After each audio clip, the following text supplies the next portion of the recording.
Hello, तुम्हाला देखील blouse stitching करायची आहे आणि कटिंग वगैरे जमत नाही, तर हे एस-केचे पेपर पॅटर्न तुम्ही नक्की मागवू शकता. तर हे कशा पद्धतीने ब्लाऊजवरती टाकायचे हे मी तुम्हाला सांगते स्टेप बाय स्टेप. आणि आपला टाईम वाचतो, कपडा वाचतो आणि फिटिंगला एकदम परफेक्ट बसतात. तर तुम्ही देखील घेतले नसतील तर नक्की घ्या. तर हे आहेत एस-के कंपनीचे पेपर पॅटर्न. तर याच्यामध्ये तुम्हाला कटोरी ब्लाऊज, प्रिन्स कट आणि गळ्याचे वेगवेगळ्या डिझाईनचे कट मिळणार आहेत. तर तुम्ही देखील तिथे जाऊन नक्की ऑर्डर करा. तर हा आहे आपला बॅक. तर बॅक आपल्याला टाकताना बंद बाजूकडल्या साईडला टाकायचा आहे. तर या पद्धतीने बंद बाजूकडल्या साईडला टाकायचं आहे.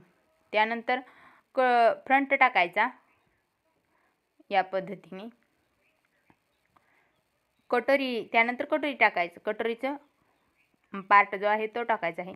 आणि सर्वात महत्त्वाचं म्हणजे हे जे पेपर पॅटर्न आहेत ते वॉटरप्रूफ आहेत. म्हणजे खूप जाडपुट्टा आहे या पेपर पॅटर्नचा. आणि पाण्यात भिजले वगैरे तरी काही होणार नाही याला. खूप जास्त दिवस टिकणार आहे. तर आपण जे साधे पेपर वापरतो त्याच्यापेक्षा हा खूप बेस्ट ऑप्शन आहे पेपर पॅटर्नचा. तर या पद्धतीने आपण सर्व जे पार्ट आहेत ते टाकलेले आहेत या पद्धतीने. तर याला मी आता मार्किंग करणार.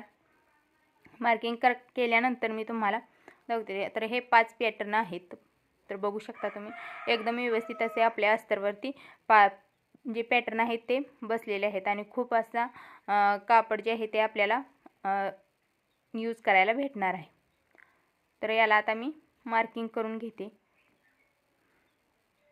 तुम्हाला जर हे पेपर पॅटर्न ऑर्डर करायचे असतील तर त्यांचा नंबर तुम्हाला स्क्रीनवर दिला जाईल. तर त्याच्यावरती कॉन्टॅक्ट करून तुम्ही हे पेपर पॅटर्न मागवू शकता. तर या पद्धतीने आपण सर्व याला मार्किंग केलेलं आहे. आणि या पद्धतीने आपले हे एस-केचे पेपर पॅटर्नचे मार्किंग म्हणजे ब्लाऊजवरती कशा पद्धतीने टाकायचे हे मी तुम्हाला सांगितलेलं आहे.